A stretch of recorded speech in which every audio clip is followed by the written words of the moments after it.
Halo sahabat cerdas, pada kesempatan kali ini kita akan belajar tentang rantai makanan. Sebelum memulai pembelajaran, jangan lupa berdoa ya sahabat cerdas. Makhluk hidup dapat berperan sebagai sumber energi atau sumber makanan bagi makhluk hidup lainnya, sehingga terjadi proses memakan dan dimakan antar makhluk hidup di dalam suatu ekosistem. Apakah kamu dapat mengidentifikasi hubungan antar makhluk hidup pada gambar di samping ini?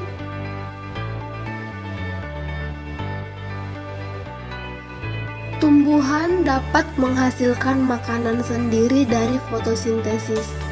Oleh karena itu, dalam sebuah ekosistem, tumbuhan berperan sebagai produsen. Kelinci memakan tumbuhan untuk mendapatkan energi.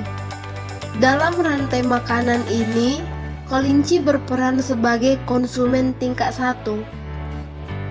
Ular merupakan hewan pemangsa atau predator. Ular memakan kelinci, sehingga di rantai makanan ini, ular berperan sebagai konsumen tingkat 2. Kita bisa menggambarkan hubungan pada gambar di atas dalam bentuk rantai makanan seperti berikut: rumput, kelinci, dan ular. Konsumen paling akhir disebut sebagai puncak dari rantai makanan. Posisi tersebut biasanya merupakan hewan karnivora atau omnivora. Hewan tersebut tidak diburu oleh hewan lainnya untuk menjadi makanan. Lalu, siapa yang akan memakan ular? Bakteri dan jamur merupakan contoh dekomposer. Ketika makhluk hidup mati, tubuhnya akan membusuk dan diurai oleh dekomposer. Hasil penguraian ini akan membentuk humus dalam tanah. Humus dibutuhkan tumbuhan untuk tumbuh dan menghasilkan energi bagi makhluk hidup lain. Sehingga proses makan dan dimakan dalam suatu ekosistem menjadi siklus yang terus berputar. Pada ekosistem laut, yang berperan sebagai produsen adalah tumbuhan yang tidak terlihat oleh mata kita, namanya fitoplankton, dan jumlahnya sangat banyak di laut. Selain fitoplankton, rumput laut dan lamun juga termasuk produsen di ekosistem laut. Organisme ini hidup di pemukiman air laut karena butuh sinar matahari untuk fotosintesis. Berikut adalah komponen rantai makanan di ekosistem laut: fitoplankton, zooplankton, ikan kecil, ikan sedang, ikan besar. Rantai makanan tidak selalu terdiri dari urutan atau proses yang panjang. Karena ukurannya yang besar, gajah dewasa tidak memiliki predator alami. Gajah memakan berbagai jenis tumbuhan, termasuk rumput dan daun pohon akasia di padang rumput. Dalam ekosistem yang luas seperti hutan, terdapat berbagai komponen biotik.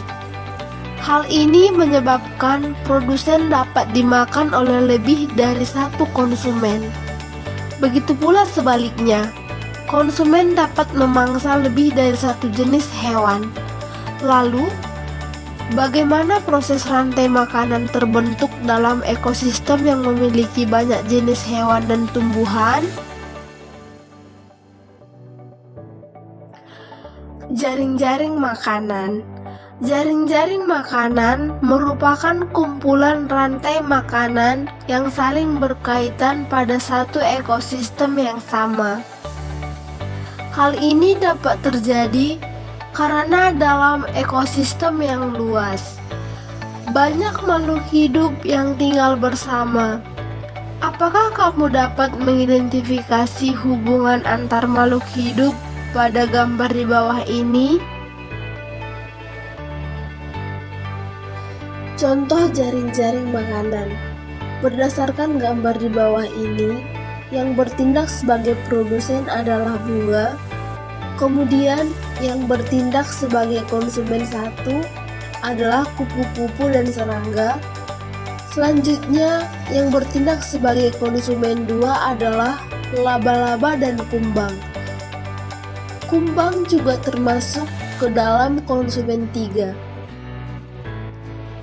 Ada berapa rantai makanan yang ada pada jaring-jaring makanan di atas?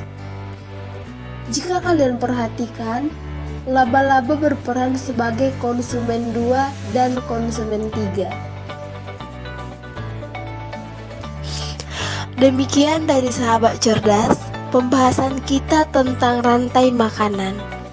Semoga video ini memudahkanmu dalam memahami materi rantai makanan. Sampai jumpa pada pembelajaran berikutnya. Tetap semangat dan selamat belajar teman-teman cerdas.